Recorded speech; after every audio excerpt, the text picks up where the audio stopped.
La pandemia ahora es de miopía. ¿Qué es la miopía? La miopía es un defecto ocular común en el ser humano que afecta principalmente la capacidad de la visión lejana, aunque mantiene una buena visión de cerca. Los oftalmólogos explican que el uso excesivo de la visión de cerca, en comparación con la visión de lejos, tienen un mayor riesgo de desarrollar o aumentar la miopía. Por otro lado, aquellos que pasan más tiempo al aire libre y enfocando objetos lejanos, como agricultores o trabajadores de campo, suelen tener una mejor visión de lejos que los que viven en ambientes cerrados y trabajan en oficinas. Eso es lo que está pasando con los cambios que se están produciendo en Argentina, una sociedad que desarrolló una enorme capacidad de adaptarse a una realidad en permanente modificación, conviviendo a diario con la incertidumbre y debiendo resolver cómo adaptarse cada día, pero sin la posibilidad de hacer planes para los años futuros. Esta rutina de tantos años de supervivencia diaria logró instalar otra pandemia, la de la miopía política, económica y cultural. Parte de la población no puede ver con claridad 10 años a futuro, apenas asomarse a la semana o el mes que viene y con cierta incertidumbre. Para muchos miopes, todavía les resulta inexplicable que en un país dominado por partidos políticos tradicionales y una doctrina peronista que todo lo abarca, se le haya permitido a una persona que apareció de repente en los programas televisivos, que armó un partido político hace apenas 2 años sin tener antecedentes en el sector público y que luego se consagre presidente con una importante mayoría de votos. Y es que no lo vieron venir, y cuando lo distinguieron con su vista borrosa, ya era imparable.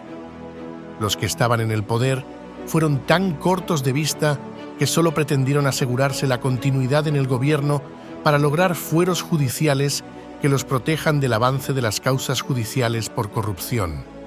Veían tan de cerca que no tuvieron plan de gobierno y así pasó todo el mandato del expresidente Fernández, con improvisaciones sobre la marcha en todos los aspectos.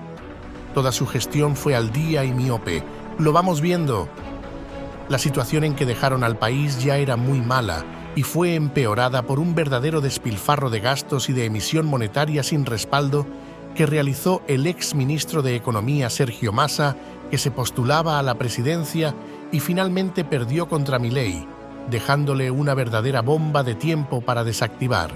El nuevo presidente, ya sabiendo lo que heredaba y preparado para ello, lanzó en los primeros días una batería de medidas sin precedentes bajo la forma de decreto de necesidad y urgencia y de un paquete de leyes al Congreso, que incluyen una reforma y modernización laboral que encendió la alarma de los sectores sindicales que podrían perder parte de sus ingresos si se les otorga a los afiliados la libertad de elegir.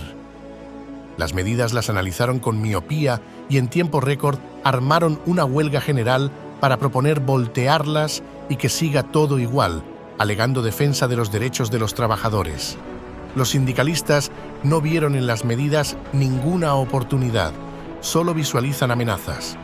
Una dirigencia sindical que lleva más de 30 años perpetuándose en sus cargos, defendiendo sus propios privilegios personales a costa de los trabajadores e identificados con la figura de un expresidente que gobernó el país desde 1946 al 55 y de 1973 al 75, llamado Juan Perón, al que consideran que le deben su existencia sindical. El mundo gira y la tecnología avanza cada vez más rápido, configurando nuevos escenarios que hay que saber interpretar para adaptar la matriz productiva de una sociedad, y el país, que no sigue el ritmo, queda relegado del mercado. Hay que estar atento, informado y mirando lejos. En el año 1982 se inventó la Internet. En los años 90 llegó el celular. Con el nuevo milenio aparecieron los primeros smartphones. En el 2004 la red Facebook. En 2009 se creó WhatsApp. En el 2012 la banca virtual. Ahora disponemos de la inteligencia artificial y ya nada será igual que antes. Los cambios actualmente son en escala exponencial y con todo ello tenemos una verdadera revolución en el ámbito laboral. por la posibilidad del teletrabajo, el desarrollo y crecimiento de las comunicaciones, los equipos de trabajo multiculturales y la división internacional del trabajo que permite la integración global.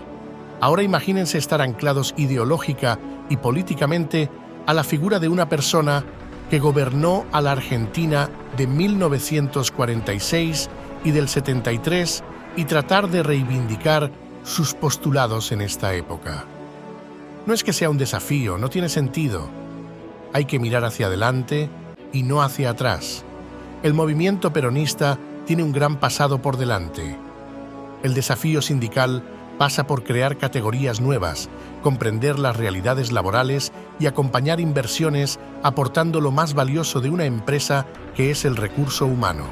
Tienen que dejar de cantar combatiendo al capital, como dice la marcha peronista, para mirar de qué manera poder crear empleo genuino junto a las pymes para que se pueda vender productos y servicios de mejor calidad al mercado interno y aspirar a insertarse también en el mundo moderno y tecnológico.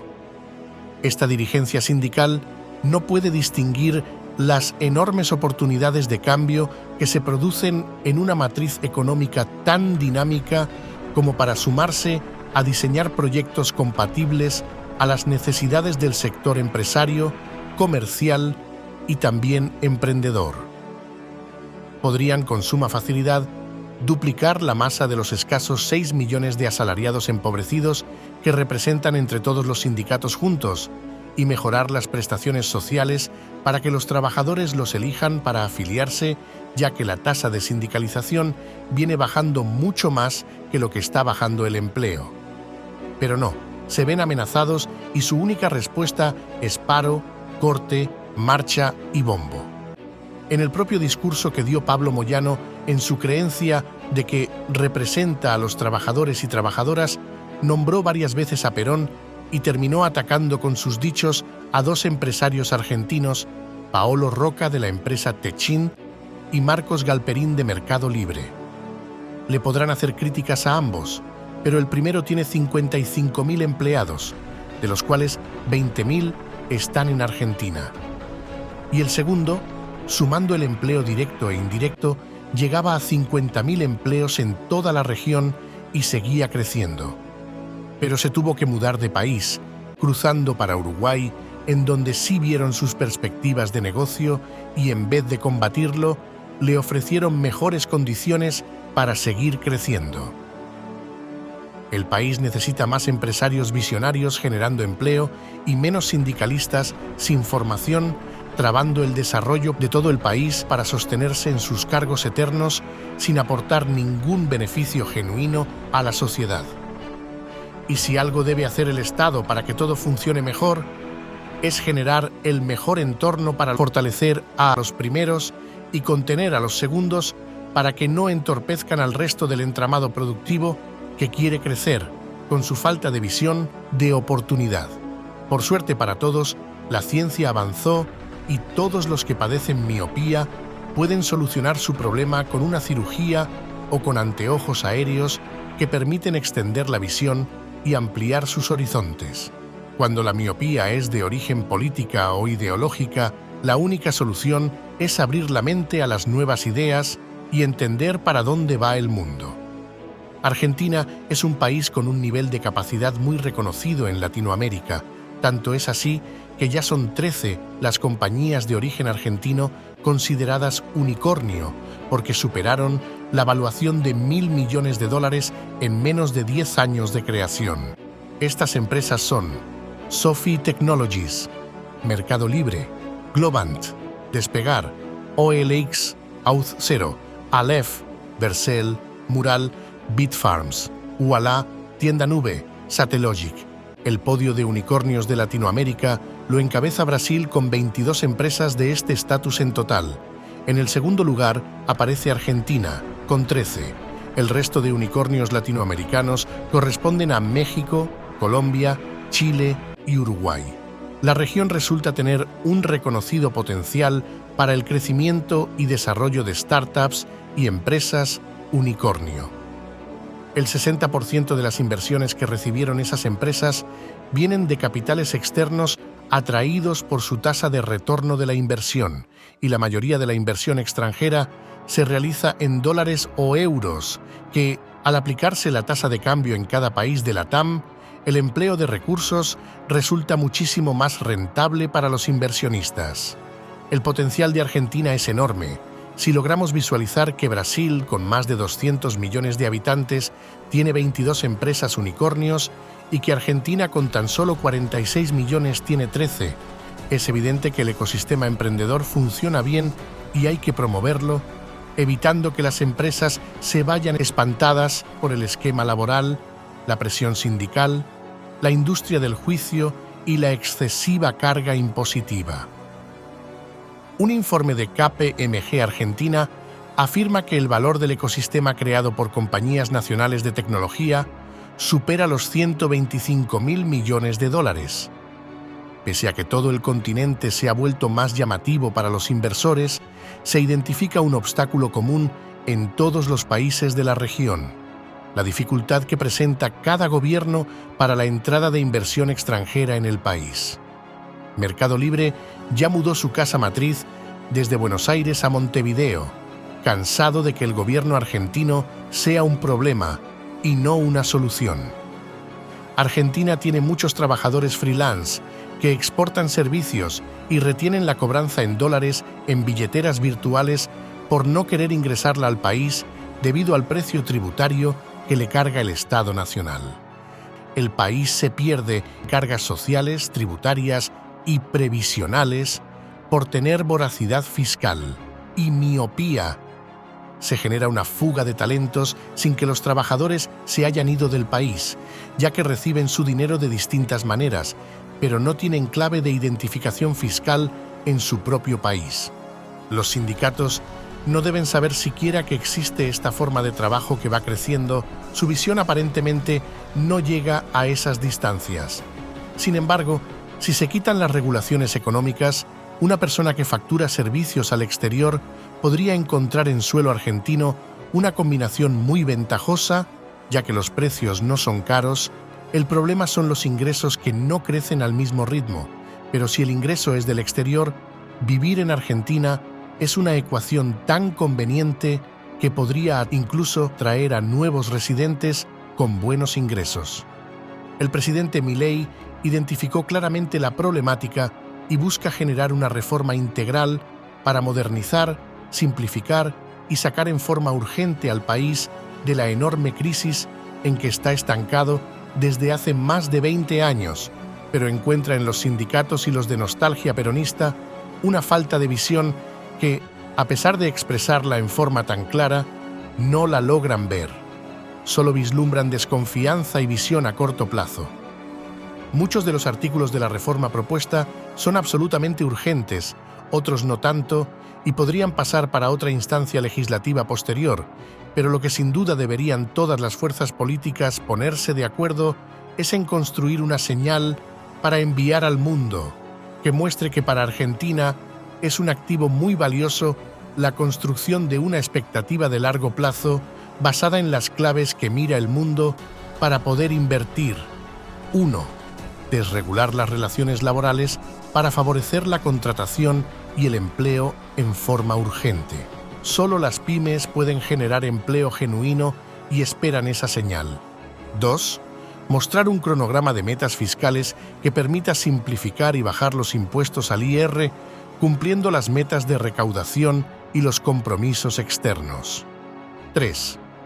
Brindar seguridad jurídica eliminando la denominada industria del juicio y la creación de nuevos impuestos todos los años. 4. Sustentabilidad del modelo. Mostrar la coherencia de los puntos anteriores en ajustes de tarifas escalonados para que los sectores asalariados puedan acompañar el proceso de acomodamiento de precios al de sus paritarias. Si estas 4 premisas se cumplen, los argentinos podrán lograr una recuperación antes de lo previsto, sobre todo porque hay factores externos que podrían jugar a su favor si son capaces de ver lo que está pasando y aprovecharlo. Tienen que ejercitar la vista y mirar más allá de lo cotidiano. Si miran un poco más lejos, la balanza comercial negativa se va a revertir por las tendencias de un contexto internacional favorable. El 2024 se presenta con un probable superávit comercial que será entre los 25 y los 40.000 millones de dólares, y lo bueno es que no dependen de la política. Las materias primas argentinas se están apreciando por efecto de la sequía de Brasil y podrán tener una buena cosecha. El gasoducto troncal ya está terminado en el primer tramo y permitiría un ahorro de unos 4.200 millones de dólares. El bono del Tesoro americano está bajando, lo que hará que el costo de oportunidad del dinero global y las monedas de Latinoamérica se aprecien. La industria del conocimiento exportó en el 2023, con un tipo de cambio muy atrasado, 8.000 millones de dólares, pero con el tipo de cambio actual como estímulo para crecer y expandirse, podría llegar a exportar unos 20.000 millones de dólares. La banca nacional ya no se ve obligada a prestar dinero en forma de LELIQ o bonos al gobierno, por lo que tendrá excedente de liquidez que no tendrá otra que impulsar el crédito privado. Los bancos tendrán que ofrecer créditos personales, hipotecarios, prendarios, y renacería el financiamiento para emprendedores y las pymes. El cambio de criterio en la alineación política y tener nuevos socios en el mundo nos abriría puertas y mercados, más si en la Cancillería hay una persona que viene del sector privado y con ambición de generar negocios, en lugar de tener un militante partidario sin mayor ambición que ostentar un cargo. La desregulación la necesita y le gusta al competitivo, pero la reniega y combate el prebendario. Hay que recordar que el Gobierno nacional tomó la medida de retirar la pauta publicitaria de todos los medios, desatando la ira de los que dependían exclusivamente de ese recurso, y ahora se los ve movilizando toda su capacidad comunicativa para poner la opinión pública en contra, incluso de lo que es mejor para todos, pero como proviene del nuevo presidente, tergiversan la información, manipulando la realidad y demonizan su figura para tratar de recuperar sus privilegios. A partir del advenimiento de las redes sociales y sus algoritmos que detectan las preferencias individuales y seleccionan el contenido en base a ello, la gente ya no está informada como antes, sino más bien influenciada. Se evita debatir en canales comunes y se elige seguir a quienes piensan lo mismo. Esto genera burbujas de subculturas que se retroalimentan a sí mismas en contra de otros y se sabotean proyectos nacionales en que deberían estar todos unidos. Como en el ejemplo que les brindó el fútbol, los argentinos deberían planear en grande y por lo que son capaces. Hay que mirar más lejos. Además, el capital argentino en el exterior, solo el declarado, asciende a 264.948 millones de dólares, en tanto que la evaluación económica de todas las empresas argentinas juntas que cotizan en bolsa al 2023 es de 55.000 millones, evidenciando que podrían tener hasta los recursos económicos para proyectarse. Nuevamente miremos bien. Si los unicornios argentinos demuestran que hay recursos humanos muy capacitados y los informes oficiales del INDEC dicen que el dinero declarado por argentinos que atesoran fuera del sistema financiero ya supera los 264.948 millones de dólares. Imaginen si los argentinos recuperan confianza en su país, cuánta inversión podrían hacer por sí mismos. Para que se tenga una referencia comparativa, Polonia, con una población y nivel de formación universitaria similar a la de Argentina, exporta en la industria del conocimiento 36.000 millones de dólares al año, teniendo una guerra al lado. Argentina tiene una ventana de oportunidades única en este rubro, si puede retener a los recursos humanos para que no se vayan del país. Si hay crisis, también tiene que haber oportunidad. A causa de la elevada inflación del país, sumado a la brecha cambiaria, la Argentina es uno de los 3 países más baratos de América Latina para vivir. En el ranking global que realiza de manera semestral la base de datos global Numbeo, se encuentra en el puesto 118 de 140 países relevados. Según datos de la plataforma, el costo de vida en la Argentina es, por citar solo un ejemplo, 57% promedio más barato que en Estados Unidos. Argentina es un país que está entrando en un momento de florecimiento económico, con resistencias internas por el fuerte sismo de cambio de modelo, y todos lo pueden ver porque por primera vez en muchos años no hay dudas de qué rumbo va a tomar el gobierno y hacia dónde apuntó la proa del barco el presidente Milei. Sin embargo, ¿por qué será que los argentinos no lo pueden ver?